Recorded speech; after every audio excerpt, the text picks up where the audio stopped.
Ladies and gentlemen, it's Saturday, it's Scotland, it's 1 p.m, and we're back in original form, the legible, credible, inevitable storm, which is a force for good, coming to you live from our nerve centre here in the great British city of Glasgow.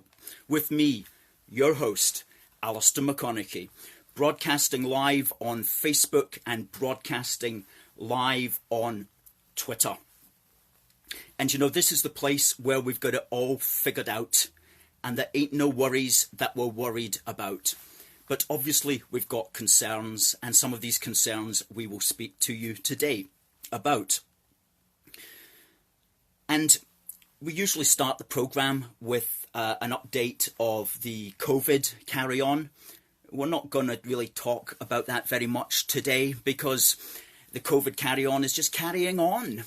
And we see people walking about in broad daylight in public wearing these masks, which is quite a disturbing thing, actually. At least we find it to be quite disturbing to see people like disguising their face. Normally that would be an illegal act. So that concerns us. But we don't wear a mask, and some of the local shops here, they don't insist that you wear a mask either. So we're doing a lot more local shopping than we are normally going into supermarkets or any of that kind of carry-on, because you know, we like our individuality, as most unionists do. Now, what I'm going to go straight into, though, is the Boris Johnson visit to Scotland. And he came up yesterday, almost a year to the day almost, last year when he came up for the very first time. And we were struck when he came up last year because for some reason his advisors thought it would be a good idea for him to pay homage at the shrine of Nicola. And so they escorted him in a car outside Bute House, which is in Edinburgh, which is the so-called official residence of the First Minister. And who thought this was a good idea? And this just shows how people were not advising him properly last year. So he had to get out the car, and then Nicola's standing at the top of the steps looking down on the Prime Minister of Scotland, right? She's standing there like the Queen of Sheba from a Cecil B. DeMille movie or something like that. She's standing at the top of the steps, and Boris, he wasn't exactly on his hands and knees crawling up the steps. But what an absurd image that gave of the Prime Minister of Scotland coming to pay homage to a junior minister. A junior minister. We have to understand the British state is the body that created Holyrood. Holyrood is an arm. It's a devolved arm of the British state. And all the people who work in Holyrood are junior to the British state. That's the way that it works. That's just the way it's meant to work. And that's the right way up that it's working. So you don't have Boris Johnson climbing the steps and Nicola's glaring at him like, who's this that's arrived on my doorstep? Who is this that's sullying the steps of Bute House? Like, she's looking at him just like so negatively, and he's like all sheepishly climbing up the stairs. And I'm just like, this is just terrible. Whose idea was this? Whose idea was this? What should have happened was he should have been in Holyrood. He should have a Prime Minister's office in Holyrood because it's his creation, or at least it's the British state's creation. So there should be an office, say, in Holyrood or thereabouts, where the First Minister comes and visits the Prime Minister when the Prime Minister of Scotland is in Scotland. That's the correct way. It's not Nicola here and the Prime Minister of Scotland here. It's the Prime Minister in the British state here, and everybody else is an arm of that. It's a vertical relationship. It's a hierarchical relationship. It's not a relationship of equals. Okay? And this, as we've always said, this point has been confused as soon as they started calling the SNP administration a government. that confused it in the minds of everybody, as if the Scottish government was the same as the British government with the same powers and so on. It's not. It's the British government and the Scottish and devolved administrations, which are arms of the British state. And if Boris took a lesson from that song that I played us in there, he needs to understand he is the protector of the state. He's the protector of the state, the defender of the faith.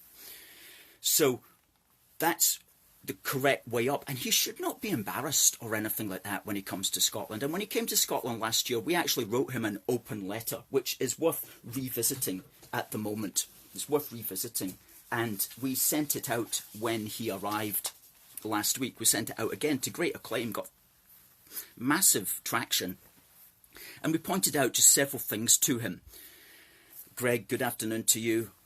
Kath's given us a wave, thanks for that. We pointed out several things to him, one of which was don't be bothered by the SNP calling you like an old Etonian or anything like that, because they will play to those old prejudices, but that shouldn't bother you. You know, Scotland's had old Etonian prime ministers since probably the dawn of time, or the dawn of the Union anyway, we should say. So that's not a big issue. Don't be put off by that, or that you're English, you know, and you got a posh accent or whatever. Don't let that put you off, okay? Because that's just what they do, you know. That's just what they do. Our welcome to Scotland for the PM. There it is, up there. Somebody has posted that there on our comment thread. That's a great article. Give a wave to all those folk who are watching. Thanks for coming in on Twitter and on Facebook. Now, the second point that we made to him as well is don't be thinking that the SNP represents Scotland. The SNP represents the people who voted for them, or at least most of the people who vote for them. It doesn't represent everybody else. We're stuck with the SNP, obviously, just because that's the way that the political process works, but they don't represent Scotland. They represent the Scottish National Party and the people who agree with that tendency. Thirdly, don't be intimidated by their claim to be the government. In fact, it's your job to correct that terminology. And if we're going to have a new Scotland Act or something like that, that needs to be made clear. And that phrase needs to be, it needs to be taken away. And if it can't be taken away practically, then when we speak about it, we should always avoid talking about the Scottish government, because it's the Scottish administration. If we say Scottish government, it simply puts it on exactly the same plane as the British government, and that confuses the issue, and it makes it look like Holyrood is already a sovereign parliament with independent powers, which is not, and which it can't be. Otherwise, we'll get all the problems that we've always spoken about here with if we had an independent Scotland separated from the rest of these islands. And fourthly, we advised him not to give the SNP any more powers, because they will take them without thanks, they'll bank them, then they'll pretend that they never received them. Fraser's given us a thumbs up there. Thanks for that, Fraser. So that's what we suggested to him last year, and that's what we suggest to him again this year. And make sure you get your terminology in order. Don't speak so much about our union of nations. Talk much more about our nation of unions. Don't talk so much about our family of nations. Talk much more about our literal nation of families, which is what we are. We are a nation of families, quite literally, just as we are a nation of unions. Unions that go right back to the dawn of time. So he came along yesterday, and I noticed on one or two reports that there was a handful of people who were opposed to him, but of course they get all the publicity. Now, my advice to the Scottish Tory party, and I don't know how well organised you are on the ground, but if the Prime Minister of Scotland is coming to Scotland and you know where he's going to be, try to rustle up some local folk, you know, to stand and wave a Union Jack or welcome Boris or something like that. It's very easily done, you know. I know that 99.9% of most people are totally apathetic and think somebody else will do it, but the bottom of the line is nobody else will do it unless you do it. Okay, so that's the way it works. So we're not going to do something like that really because we're non-party political, but we do respect the office. We do respect the office of the Prime Minister of the United Kingdom, who is the Prime Minister of Scotland, England, Northern Ireland and Wales. So we respect that office, even though we particularly stay away from party politics as such. However, the Scottish Tories should be right in there. Go in there, wave a flag, welcome him, do what you have to do, but somebody has to do it. Otherwise, the optics are dominated by your opposition. That's the way it works. You always have to think of what are the optics, what can we do here to make this a good thing. Now, I will say one point. At the start of the year, we at A Force for Good did invite Boris to join us, but that was a different thing. What that was about was we were having one of our Thin Red Line counter demos when the Scottish Nationalists were passing. I was on the platform talking through a megaphone, and we thought it would be a fantastic idea if Boris was there, because that's a perfect opportunity for him to shine, quite frankly, to shine. So we sent him an open invitation to Scotland's Prime Minister to join our Thin Red Line. And that open invitation is on our website, aforceforgood.uk. And in it, we pointed out to him that there was no other better place than for him to sell his wares and to show his personality and to let his unique character flourish than in a combative, if you shall say, situation like that.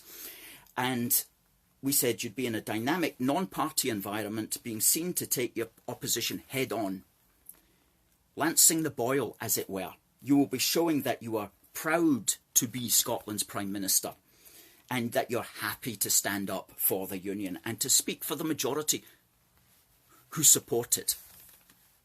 And visually, you'd be surrounded by British flags, held by patriotic Unionists, and this is an action which is suited to your flamboyant character. And we said, well, what other alternatives do you really have? Are you going to go to the media and sit in a room with some of the SNP TV people who are just out to make you look silly or to make you feel unwelcome? You shouldn't go anywhere near these groups, okay, because they're not going to do you any favours. So you need to be the story. You create the media yourself. You could be good at that. So that's the invite that we extended to him. And lo and behold, he got back to us with this really nice letter from an officer at 10 Downing Street who said, "Thank you for your letter to the Prime Minister, inviting him to join with you on behalf of A Force for Good. It was very kind of you to extend this invitation. Unfortunately, it is not possible for the Prime Minister to accept on this occasion."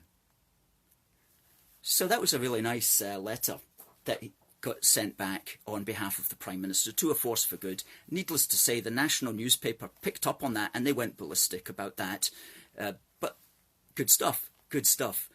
But we will, once we get back to that Thin Red Line action, we'll be inviting Boris to all of our events, and who knows, you might even see him one day.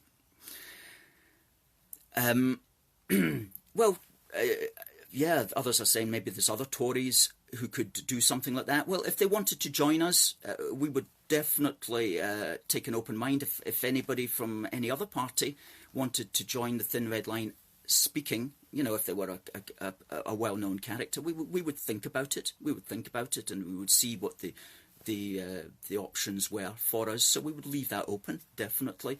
Give a wave there to somebody that's watching in.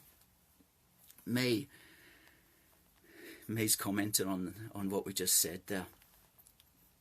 Aye, so that's the Boris Johnson thing. Else in the news this week has been this free speech issue that's going on. Now, some of you may or may not know that the Scottish Parliament is thinking of bringing in what many of us would regard as a draconian anti-free speech law. Now, they couch it, of course, in terms of anti-hate, because that's an easy phrase to use. Who wants to be called a hater? for example. So they call their anti-free speech laws anti-hate laws. And yesterday was the closing date for views, for submissions on this, prior to them debating it in Holyrood. And we sent in our submission, which you can read on our website. It's called Free Speech for Scots. And it's part of a wider document that we've written on this subject, some of which I'm going to cover today. Gilbert says, I will proudly stand with voters of any party. Absolutely. Well, voters of all parties are welcome to stand with us. Absolutely. Who gets to stand on our platform? That's a different matter, you know, on our actual platform with the megaphone, obviously. But voters from any party and supporters of any party are welcome to stand with a force for good, as they do. Free Speech for Scots. There it is. The link has been posted in the comment thread. Now, we sent in our submission to the Justice Committee. We explained who we are and why we are interested in this, because we do take part in activities, a broad range of activities which are thematically consistent with our main message, which is keeping the United Kingdom together. However, we know that there are people who disagree with us and would try to pin us down with these anti-free speech laws if they but could. So we've got to be very conscious of such people and how they go about doing it. But what we did was we summarised our general position, and then we said, look, we know this is likely to go ahead anyway. So in regard to the bill, here are our recommendations, and I'm just going to run through some of that with you now. Now, our fundamental position as a group, as a force for good, is that we disapprove of these laws, which are called hate laws. We believe that they are intended to constrain the limits of debate on certain potentially controversial issues. And so as such, they represent a political concept far more than they represent a legal concept. And we disapprove of the idea that there are certain categories of people who should be listed as specially favoured in some way, as kind of protected species almost. We disapprove of that sort of language and those sorts of ideas, because we should all be equal under the law, regardless of what our particular characteristics may be. We also understand that speech should be tempered where necessary to avoid giving offence, and we try always to avoid giving hurt, because that's the worst thing really, is giving hurt. We try to avoid giving hurt to people, and that's important to try to do in all of our actions and in everything that comes out of our mouth. Try to avoid giving hurt.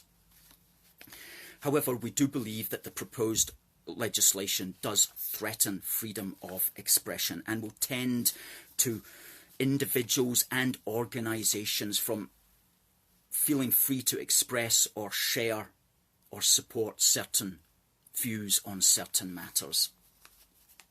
And that's the way that it works, because once you start saying, well, you can't talk about those sorts of things or those sorts of people in those sorts of ways, then you constrain debate to the point where reality becomes very strange. Because as we always say, reality is created by words which come out of your mouth. So if you can't say certain things, then the reality becomes very strange indeed as a consequence of you not being able to say certain things.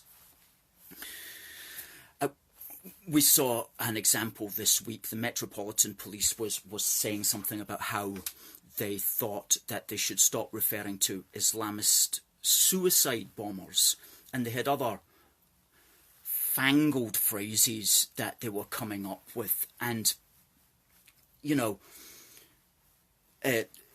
why couldn't they say that? For an example, last 7/7 in July was the date when there was Islamicist terrorist bombs went off in London. And Sky News reported one story as bus blows up. Okay, like, so if you had just arrived from Mars and you thought, oh, a bus has blown up, I wonder how that happened. Did it, was there a petrol leak? Oh, no, there wasn't a petrol leak. All right, what, did it crash into the back of an oil tanker? No, it didn't crash into the back of an oil tanker. What, did like a helicopter crash into it or something? No, but it just kind of blew up. You know, the bus just blew up. Oh, well, you know, there may have been, like, you know, a person on board who was involved in, you know, like a chemical reaction, you know, a sort of rapid oxidization process whereby gas expanded at a huge temperature and at such a force that the structural integrity of the bus couldn't sustain it. It was like that. All right. What do you mean, like somebody blew themselves up? Yes, somebody blew themselves up. So very often that can just be the consequences of the debate. You know, we don't talk anymore about suicide bombers or anything like that. We talk about, say, faith-based people involved with a faith-based rapid oxidation process. That will be the new term for a suicide bomber. A person involved in a faith-based rapid oxidation process. Faith-based rapid oxidizers. There, that's what we'll call them. Faith-based rapid oxidizers. That will probably be the new phrase now for suicide bombers. And so you don't really know, well, what's a faith-based rapid oxidizer? You know, and you have to go to the dictionary, and the dictionary won't really tell you that either. So you just have to sort of work it out if you know chemistry. So yeah, that's one of the problems with hate laws, is that they make people worried about what they're actually going to say, and makes them not want to say it, and therefore lets a lot of things go by default. Anti-sense should be called what it is. Well, yeah, call it what it is, and then you know what you're dealing with. And if you don't know what you're dealing with, then you will come off worse. You will come off worse because you will be unable to explain the nature of your reality. Give a wave there. And somebody's saying it all sounds very impersonal, as no one's to blame. Yeah, that's also an angle. It's like, well, nobody or no idea is really to blame here. It's like we're all guilty at the end of the day. We're all guilty. And of course, there's lots of people who make a lot of good money from that sort of attitude. Lots of lawyers who want to perpetuate that process, who are making big money. I mean, this is easy money to make in hate crime law. I've got a degree in Scots law, which I was a mature student when I went back to Strathclyde University, and I studied this, and so I've got a lot to say about it, a lot to say about a lot of things related to Scots law, because I've studied it in considerable depth and came up with ideas that are really, even though I say it myself, really quite original, and we're going to be putting these out in the next week or so. So yeah, our recommendations, after we told the Justice Committee that we don't agree with the principle of this anyway, we do know that this is going to happen in some form. So here is our recommendations. And the first recommendation was to drop Part 1. Now, Part 1 creates what's called aggravated offences. Now, an aggravated offence is allegedly made worse if you're doing it as a consequence of some kind of prejudice. So, if, for example, somebody comes up to me and beats me up, then that's bad enough.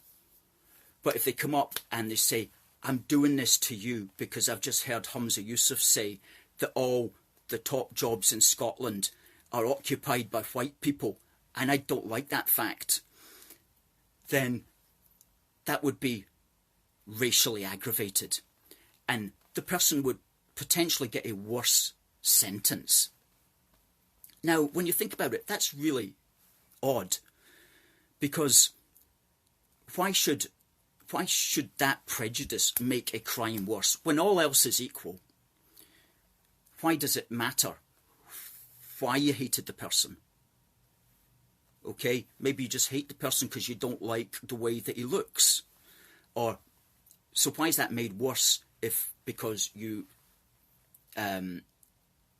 don't like the colour of his skin? You know what I mean? So it's aggravated offences came in 1998 with the Crime and Disorder Act, and prior to that there was a lot of debate, just as the sort of things that I'm saying about that, a lot of debate about it, and the Times newspaper was opposed to aggravated offences, and it said that people that crimes should not be treated more seriously as a consequence of the alleged prejudice of the criminal.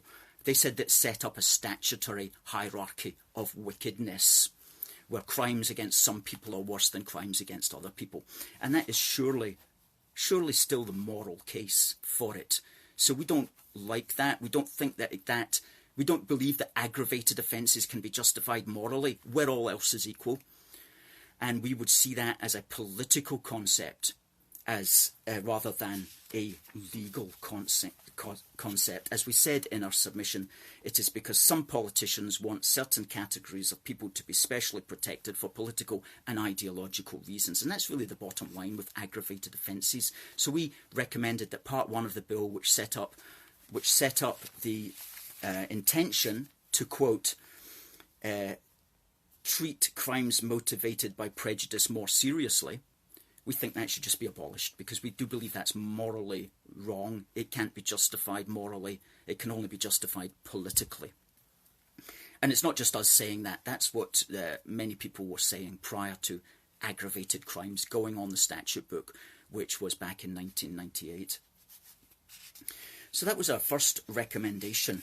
Our second recommendation, and this is where we have to look at the purpose of the bill. Now, the bill creates a crime. It creates two crimes. It creates the crime of stirring up hatred, and it creates the crime of likely to stir up hatred. Now, that stirring up, intentional or otherwise, can be done through the words that one uses. It can be done through threatening, abusive, or insulting words. Now, there's no definition of what those words constitute, and in fact, under the Public Order Act 1986, which this bill is kind of modelled upon, it is actually a defence to say that it was an abusive language, but it was abusive language that did not stir up hatred. So threatening and abusive and insulting words per se are not the crime. The crime is, do they stir up hatred, or are they likely to stir up hatred? Now, clearly, straight away, how on earth do you judge that? That is entirely subjective. Entirely subjective. What one person may find threatening words, another person will not be bothered at all. What one person may find abusive, another person's not going to be bothered. What some people may find insulting, another person doesn't find it insulting, or they'll just let it fly, you know. So how can it's entirely subjective whether or not those words are genuinely threatening, abusive, and insulting, and whether or not they are likely to stir up hatred or definitely will stir up hatred. It's just a subjective matter. It's not black and white. It's not clear cut at all. So that's one of the real problems with it in the first place. And, you know, we gave the example there of Humza Yousaf. On the 10th of June 2020, he was in the Scottish Parliament, and in some people's opinion, he was stirring up hate. He was standing there going on about how he didn't like all these white people, the white people who are in positions of power in Scotland. The Lord Advocate, white. The governor of this, white. Oh, he was spitting it out, man. He was spitting it out. And I'm like, well, I think that's moronic what he said. I think it's foolish what he said. But I don't think that it's stirring up hatred necessarily. But some people will think it's stirring up hatred. And why not? Why not? So, he could fall foul. He could fall foul of his own law.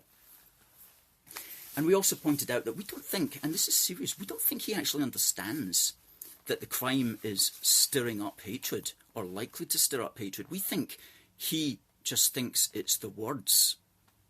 If you say an abusive word, that's bad enough. That's our thought. Maybe he'll contact us and tell us that he knows better. But from everything that we've seen, he thinks the law is the words that are used. But it's not the words that are used. It's whether those words stir up hatred. And if they stir up hatred, or if they're likely to stir up hatred, then he is... that's the crime. Then that's the crime. Robert's saying he's on another planet, and he suggesting that he was potentially stirring up hatred. That's correct. So we don't like that idea of stirring up hatred. We don't see how it can properly be, how there can be any kind of consistent judgment from court to court on that. It's very much just a matter of opinion. And as such, it's poor law, and it will encourage a lot of people just not to do anything or say anything. And consequently, that will make matters worse in society, like what I was saying there about the bus blowing up. People will be afraid to even say who blew the bus up as a consequence of his rapid oxidation. So we did state that, but the best that we can really do with this is to try to get the likely to stir up hatred crime removed. Because think about it, if you say something deliberately intended to stir up hatred, then, okay, you shouldn't really have been stirring up hatred deliberately. We can all agree with that. But what about if somebody just says, oh, it's likely to stir up hatred, and you didn't have the intention to do that? You didn't have the intention to do it, but somebody's saying, oh, but it could do it. It's likely it could do it. So what that is trying to create a crime without the guilty mind. And in Scots law and in English law, there is a concept called mens rea, which is Latin for the guilty mind. And to be convicted of a crime, you have to be guilty of... They have to show that you have the guilty mind. You have to be shown to have done it intentionally because you wanted to do it. And the idea of convicting somebody who had no intention of doing something that transpires, well, that's not a proper legal concept. It's a very unusual legal concept, and it's not a legal concept that has a proper precedent in Scots law. So that should be removed, and it could easily be removed simply by appealing to Scots law. And so we suggested that as well.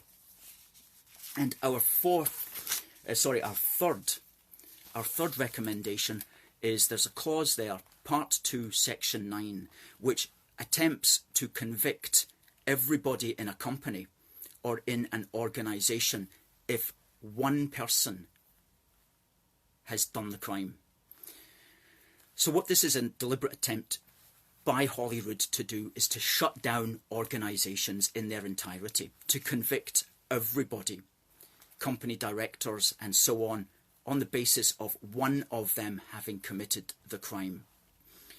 That everybody has what's called criminal liability for the actions of another, even if only through neglect, if only through not telling that person not to do it or not being aware that that person was going to say it. Doesn't matter, that's not a defence. You have criminal liability if you are what's called a responsible individual in a company or organisation, along with that other person. That's very serious, very, very serious. Somebody's saying they're singing a religious song could be likely to stir up hatred in some people's eyes. That's certainly so. That's certainly so.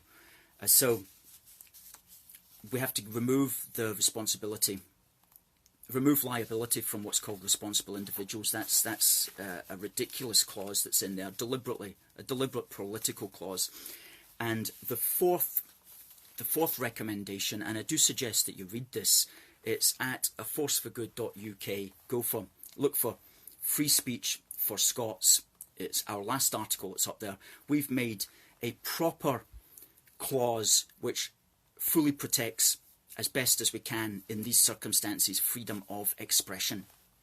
Because we know this is just going to come down to a matter of opinion in the courts. So you need a really watertight, fail-safe freedom of expression clause. And we've got a 6-paragraph freedom of expression clause, and it's based upon law that already exists in the United Kingdom.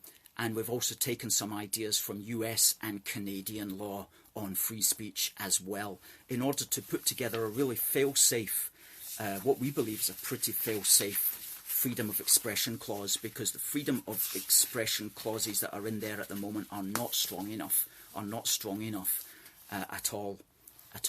So that was a really good piece of work. We spent the whole week doing that, and we've also got another couple of articles that have come from that, which we'll roll out over the next month or so on our website, because this is going to run and run, and it really has to be.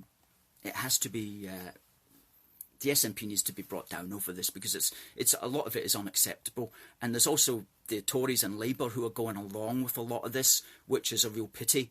Again, it's maybe because they don't fully understand it.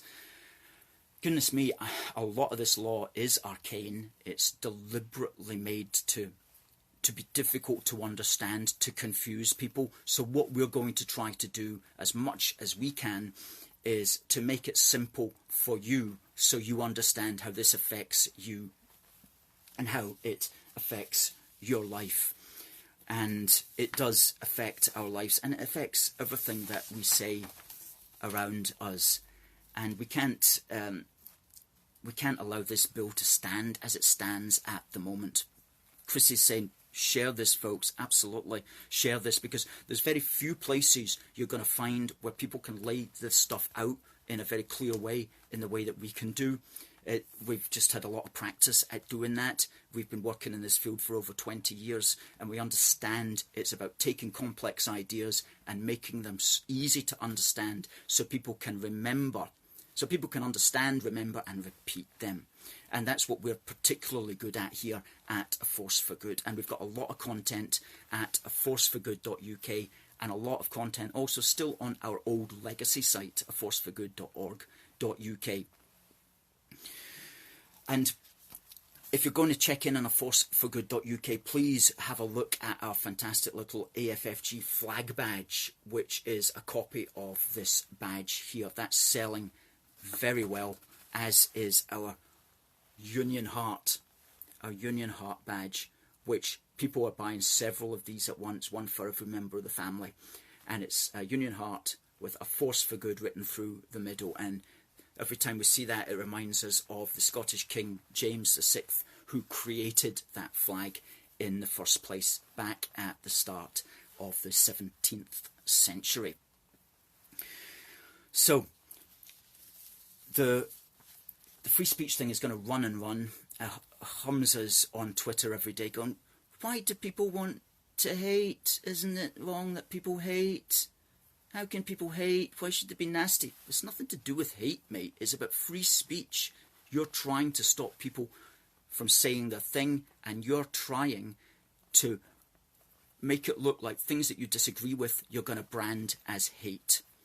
Okay, you want to brand everything you disagree with as hate. And that can be quite an effective idea, because, you know, nobody wants to be thought of as a hater. Give a wave there to people. So they use this word hate when really what they mean is like anti-free speech. So this is all about the free speech laws and the anti-free speech laws. And at the end of the day, a lot of it just comes down to a matter of opinion and perception. And in a later article and in another broadcast, I'll go into what does constitute a hate crime, because it is all about the perception of the person who perceives it. And if I had wanted to, I could have reported Humza Yousaf for what he said in the Scottish Parliament. And the police would come round and they would record it as a hate incident. It probably wouldn't pass the burden of proof, so-called, to be taken to court, but it would be noted down as a hate incident. I didn't bother with that because, I'm not the kind of person that's going to do that, but that's what you could do if you wanted. You could report him for hate, see how he likes a taste of his own medicine. But we don't advise that, and we don't suggest that you do that. It's just we're using that as an example of the sort of thing that he's letting himself potentially in for, which is ridiculous when you think about it. So we'll be talking more about those hate crimes in further broadcasts. And today's the 25th, and it was on the 27th of this month last year that we were in Campbelltown. We were in Campbelltown with our thin red line because the Scottish Nationalists were having a march in Campbelltown. So we went all the way over there to Campbelltown. Good crowd of us. Met up with some great folks from Campbelltown. That was on the 27th of July. And of course we counted the marchers. There was 974 of them. They said there was 2,500. They said there was 2,000. They said there was 2,000 of them. There was 974, but we count the Scottish Nationalists at all of these events.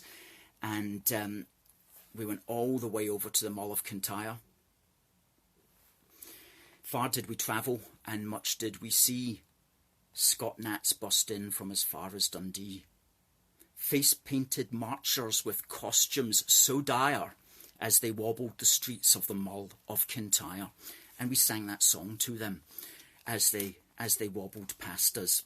And it was also the day when we launched our first ever magazine, Union Heart, which there's now a second edition out as well. And Union Heart is available free of charge to everybody who supports us monthly. So if you're a monthly donor as part of our Union Supporters Programme, you get a free badge, and you also get a copy of Union Heart sent to you whenever it is published. So to become a monthly supporter, go to aforceforgood.uk/union-supporters, because we really need you guys. You're the folk that we depend upon. Thank you very much for that, and you keep this show on the road. And now on Twitter, we've just surpassed 29,000 followers. That is absolutely amazing. 29,000 followers. This time last year we had around about 10,000. We didn't even have 10,000. But as soon as we hit 10,000, we started to take off, and there's no stopping us now. And we want to hit 40,000 by the end of this year, because we need to go into 2021, which is the critical election year, with as big a reach as possible.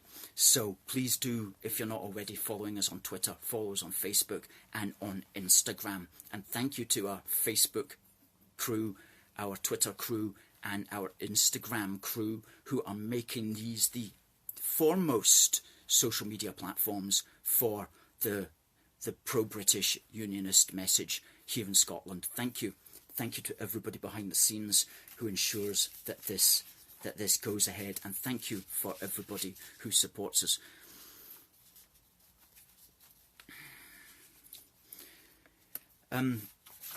Somebody making a point there on Twitter. Sounds good. There is our Union Heart magazine launched. Somebody's put that there in the comments. Also on the 27th of July, the British Central Bank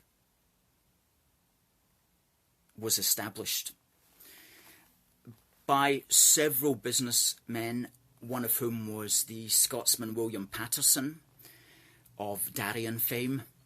And it was actually set up as a private bank, and it remained a semi-private bank right up until its nationalisation in 1946, when we argue that its name should have changed to become the British Central Bank when it became nationalised. And we actually wrote an article on that. The British Central Bank is misnamed these days, and I think that does lead to confusion, and it certainly leads to confusion as far as the currency is concerned. But give that article a check out. It's on aforceforgood.uk as well. Also on the 27th of July, London 2012, that was opened. That was the Olympic Games when the United Kingdom, Team GB, did extremely well and came third. And we wrote a very good article on that, which is on our old legacy site. And we say that the success of Team GB at that event helped to remind us that the story of Britain is the story of a nation which is greater than the sum of its parts. A story which has the ability to inspire, to encourage, to excite, and fill us with enthusiasm for all the good we can achieve when we work together. It's hard to understand those who want to rip Scotland's story out of this bigger story, who want to tear out Scotland's part in it. And we've written about this in our wee book for the Union, which is now in its 2nd edition. We touched on the importance there of all of the United Kingdom cheering for Scots and Team GB, who helped to ensure we came third. And indeed, 4 years later, we came second. And that's in a wee book for the Union. That's selling very well. This is our 2nd edition. Please, we'll put the link up there and do buy one. It's only a £5. It's only a £5, but it's packed with lots of little good sound bites and lots of little good bits of knowledge. And why don't you buy 2 and send one to your MP, or send one to your MSP, or send one to a family member or anything like that. But it's only a £5, and that includes postage, and we will fire that off to you. You buy that today, we'll put it in the post for you this evening. A wee book for the Union.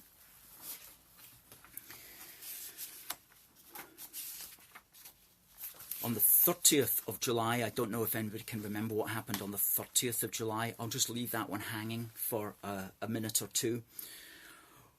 On the great day in British history, the 30th of July, on a certain year, on the 31st of July, Joseph Mcginnis, VC,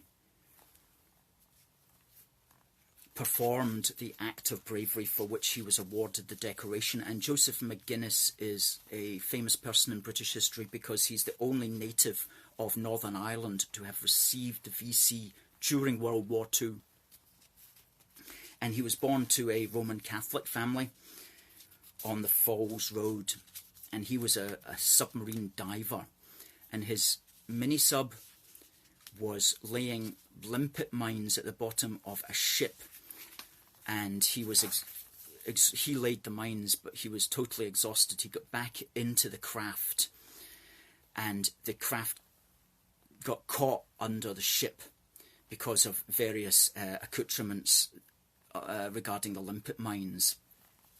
And so he volunteered to get back out and to clear all of this away again, even though he could be sighted by the enemy. And after 7 minutes of nerve-wracking work, he succeeded in releasing the carrier. He displayed very great courage and devotion to duty and complete disregard for his own safety. And he passed away in 1986 in Shipley, and is buried at the Nab Wood Crematorium. And there's a quite impressive wall memorial which is dedicated to him, or at least there was one in East Belfast. We'll put a picture of that up on the 31st. So yeah, on the 30th of July was when England won the World Cup in 1966. 54 years ago. 54 years ago. Amazing day for British sport. Ladies and gentlemen, please go to aforceforgood.uk/support if you just want to give us your name and email. We've got some really good activism coming up. Tomorrow, we're not going to say where it is or anything like that, but we're going to be doing a live broadcast. It's a special assignment outside. We're going to be doing a live broadcast on Twitter and on Facebook, Wi-Fi permitting. and that's going to last for half an hour, and it's probably going to be about 12:30. So do check in on the pages around about 12:30 to find a really good piece of activism that we're going to be doing, because we've been concerned lately that some people have been sending out negative vibes to particularly people in England, but people throughout the rest of the United Kingdom. So we want to send out some good vibes to the rest of the people in our United Kingdom, and we've got a thing that we'll be doing tomorrow, and we'll have 10 of us there, and it's going to be some really good theatre, and you're going to enjoy it. So that's tomorrow Sunday at 12:30. Please do tune in. That will be live. If we're not able to get a signal because of where we are, then we'll put up a message saying that. But what we'll do is we'll film it anyway, and we'll get the film up on YouTube. And talking about YouTube, we're still, for some reason, we just don't have the subscribers on YouTube. We need to broadcast live on YouTube via a mobile phone, not via a computer browser, but via a mobile phone. We need 1,000 subscribers before YouTube will let us do that, and we don't have that. We don't have that yet, and we're putting out a lot of good content on YouTube. So please do check it out. Most of our stuff is seen on Facebook and Twitter, but we're also making sure that every video we do goes up on YouTube, including this broadcast, this Saturday street stall every week. This is our 17th Saturday street stall, and we have no intention of stopping this, because it's a really good way of reaching out. And next year is going to be the all-important year, 2021, when we are really going to have to pull out the stops in order to ensure that the SNP does not get a full mandate to continue its campaign of division. That we need to see the protectors of the state, coming forward and standing up for our United Kingdom, standing up for Britain, the United Kingdom of Great Britain and Northern Ireland.